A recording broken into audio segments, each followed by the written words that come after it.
Oversea Under Stone by Susan Cooper, Chapter 11. But as soon as they came down within sight of the harbor, they saw that there was no question either of passing unseen or of being caught. The streets round the harbor were thronged with people, fishermen and shopkeepers in their Sunday suits, wives in their best summer dresses, and more gay crowding tourists than the children had ever seen in Trewisic before. All the boats, swaying level with the quays on the high tide, were moored at one side, leaving a clear rectangle of water marked out with strings of bobbing white floats. As they came down the road, they heard the faint thud of a starting pistol, and 6 brown bodies flung themselves into the water and began thrashing in a white flurry of spray across the marked course. The crowd began to cheer. "It must be the end of the swimming gala," Jane said eagerly, caught up in the carnival atmosphere below them. "Let's go and watch for a minute." "For heaven's sake," Simon said in despair. "We're on a mission. We've got to find Great Uncle Mary before we do anything else." But there was no answer at the doorbell of the grey house as they stood on the doorstep with knots of shirt-sleeved visitors chattering past them and down the hill. And when Simon had gone round the back and retrieved the front door key from its secret place in the tool shed, they went inside to find the house quite deserted. Great Uncle Mary's bed was neatly made, but there was no sign in his bedroom or anywhere else to tell them where he had gone. Mrs. Polk was nowhere to be found. There were 3 plates of cold mackerel and salad covered up on the kitchen table, left for their lunch, but that was all. The house was spotless, silent, neat, and empty. "Where can he have gone, and where's Mrs. Polk?" "Well, that's easy enough. She'll be outside watching the swimming with everyone else. You know how she was drooling about the carnival day. Let's go and find her. She must know where he is." "Tell you what," Barney said, "you 2 go down to the harbour, and I'll run up to the top of the hill and see if Gummery has gone up there. After all, I'd be able to see him if he's climbing the headland. It takes quite a time to get to the top."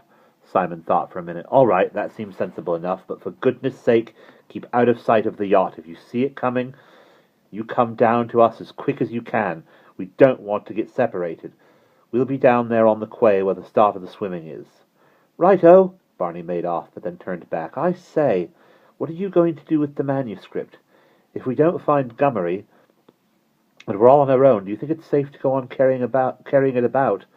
"A lot safer than I'd feel if we left it anywhere," Simon said grimly, looking down at the case in his hand. "I'm going to hang on to it, whatever happens." "Oh well," Barney said cheerfully. "Don't drop it in the harbour, that's all. Cheerio, shan't be long."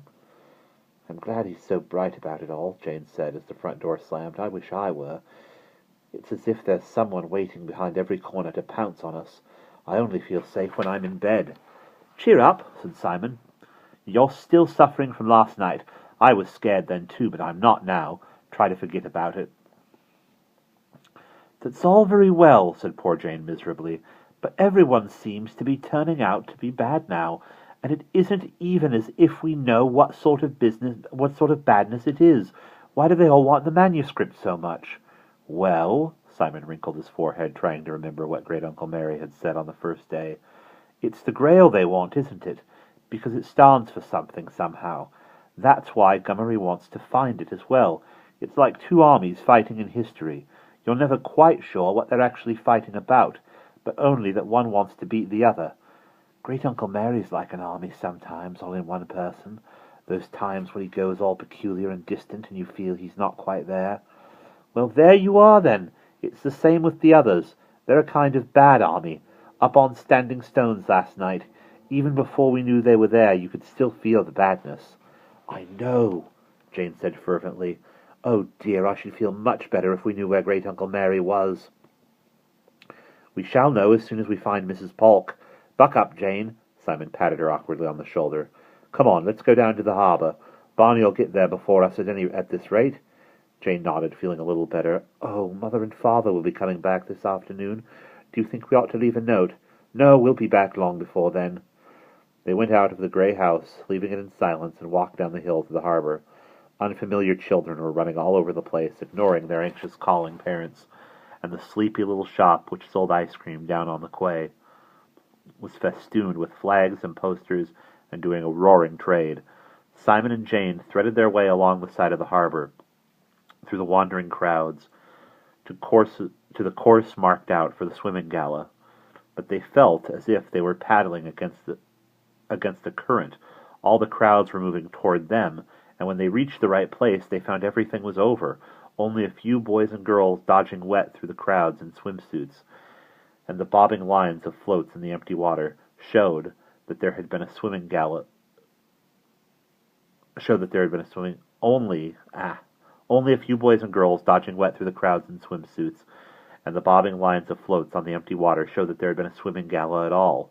One of the swimmers brushed past Simon, and as he glanced at the wet brown body, he recognized the face of the dark water flattened hair. It was Bill. The boy's mouth opened, and he paused belligerently. But then, in an instant, changing his mind, he scowled and disappeared, running barefoot through the crowds toward the front quay. "Hey, Jane! Jane!" Simon called urgently. She was a few paces ahead of him and had not noticed Bill. A voice deep in Simon's ear. "Your young friend Loston's race. He am not in a very good temper. They Hoovers be all the same." Simon looked round and saw the beaming, wrinkled brown face of the old fisherman they had met the day they first encountered the boy Bill. "Hello, Mr. Penhallow," he said, reflecting how odd the greeting sounded. "How was he in the swimming gala then? Aye, that he were. The race for the championship. Behaved hisself badly as usual too. Lost by a few yards and turned and back on the winner then when the lad went to thankin' for a good race," he chuckled. The winner were my youngest." "Your son?" said Jane, who had turned back to Simon's call. She looked at Mr. Penhallow's weather-beaten face. It looked much too old to have a son young enough for a swimming race. "That's right," said the fisherman equably. "Tough little lad. Him 16 now, on leave from the Merchant Navy." "I say," said Simon, impressed. "Could I join the Merchant Navy when I'm 16, do you think?" "You wait a while," said Mr. Penhallow, twinkling at him. "'Tis a hard life at sea." "Barney says he wants to be a fisherman like you now," Jane said, "with a boat like the White Heather." Mr. Penhallow laughed. "That's an idea. Won't last long neither. I'd take him out with us one night if he were a bit bigger. Then he'd soon change his tune." "Are you going out tonight?" "No, having a rest." Jane, suddenly feeling one of her shoes damp, looked down and found she was standing in a pool of water. She moved hurriedly. "Those swimmers must have splashed about a lot. There's puddles all along the quay." "Not just the swimming, my love," Mr. Penhallow said. "'Tis the tide. It came right over there this morning. Spring tides be higher than usual this month." "Oh, yes," said Simon. "Look, there are bits of seaweed right at the back of the path. It must have washed right up the wall. Does it often come as high as that?" "Not often. Once or twice a year, usually. March and September. 'Tis strange things of big tides in August. 'Tis strange to have such big tides in August. I reckon 'tis because those strong winds we've been having." "How low will it go down?" Jane said, fascinated. "Oh, a long way. The arbor don't look pretty at all at low tide. The arbor don't look pretty at any low tide, but it do look worse at the biggest springs. Lots of stinking old mud and weed that he don't normally see. You wait till about 5 o'clock today. Still, I dare say you'll be watching the carnival like everyone else." "I expect so," Simon said vaguely. He was thinking furiously. It was as if the fisherman's words had touched a spring in his brain. "Mr. Penhallow," he said, carefully casual, "I suppose when you get a really low tide, there's a lot more rocks than usual uncovered outside the harbor." "Oh, a good old lot," the fisherman said. "They do say 'tis possible to walk all the way round from Churisic Harbor to the Dodman. That's 2-3 bays beyond Kemar Head. But that'd be nothing more than a tale. I dare say the rocks be uncovered, but the tide be coming up again before you was halfway there." Jane was only half listening. "Mr. Penhallow, we were looking for Mrs. Polk. She's the lady who keeps house for us. Do you know her?" "No Molly Polk," said Mr. Penhallow, chuckling. "I should say I do. Nice lass she used to be. Still is. But she turned a bit miserly when old Jim Polk died. Costing your mum and dad a pretty penny, I'll be bound. Do anything for a few extra pounds with old Moll. Now I come to think of it, course. She's your young friend Bill's auntie, too." "Mrs. Polk is?" Jane said, amazed. That awful boy? Ah, Mr. Penhallow said placidly. The two sides of the family don't have much to do with the other, mind. Most of Trewhisak forgets them even related. Don't suppose Ma likes people to know. I think Great-Uncle Mary told me once, Simon said. I'd clean forgotten. He said Bill was Miss Polk's no-good brother's son. Jane said thoughtfully, I wonder whether... Oh, well, it doesn't matter now. Have you seen her anywhere about? Let me see now. I did pass the time of day with her. Oh, up on the front quay. She were all dressed up for the carnival. Some funny affair on her head, helping with the procession, most like. I reckon you'll still find her up there, unless she've popped in to have her dinner.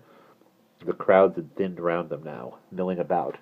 Instead, on the front quay, with here and there groups of bandsmen in bright blue uniform, clutching large, curly silver instruments, and wearing ill-fitting blue-peaked caps, Simon and Jane peered across the harbor, but they were too far away to be able to distinguish faces. Well, I must be off to find my young Walter. Real cock-a-hoop he'll be. Remember me to our little fisherman, mid-ears?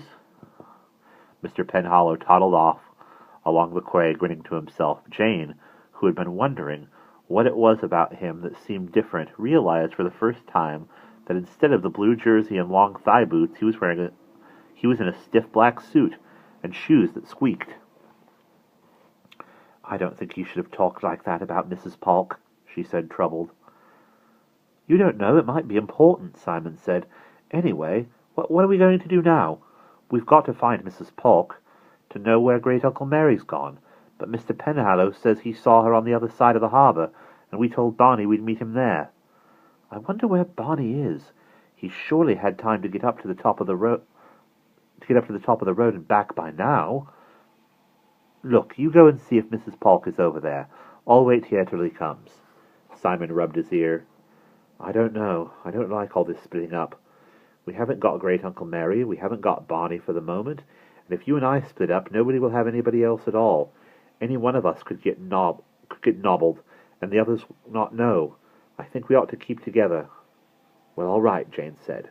We'll wait a bit longer. Let's go back to the corner of the front quay, and we can cut him off. That's the only way down here. He'll have to pass on. As they walked back, they saw the Trewhisak band forming up across the harbor, with the crowd bobbing and weaving round them, and children darting excitedly to and fro on the edge.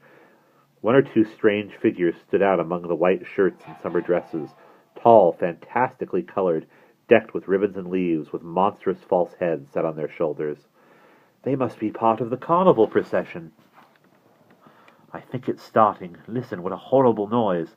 The band had begun a wavering, brassy tune that resolved itself gradually into a recognizable march. Oh, come on, it's not that bad, Jane said. I expect they're more used to fishing than playing trumpets. Anyway, it's very cheerful sounding. I like it. Let's sit on the wall here at the corner. We can catch Barney when he passes. Simon crossed into the road and looked up the hill. I can't see any sign of him, but there's so many people about, it's difficult to see properly. Oh, well. Jane hoisted herself up on the wall, wincing as the rough slate rubbed her skin behind her knees. We'll just wait. Hey, listen, the music's getting louder. Music, said Simon. Well, it is. Oh, look, the procession started and they're coming this way. I thought Mrs. Polk said they would go straight up the hill. Perhaps they go up from this corner of the harbour instead of the other. Or perhaps they go all round the village first. Look, they're dressed up, and they're playing that thing Mrs. Polk was singing this morning, the floral dance. We've got a good view anyway. Simon hopped up to sit on the wall beside her, and there we will pause.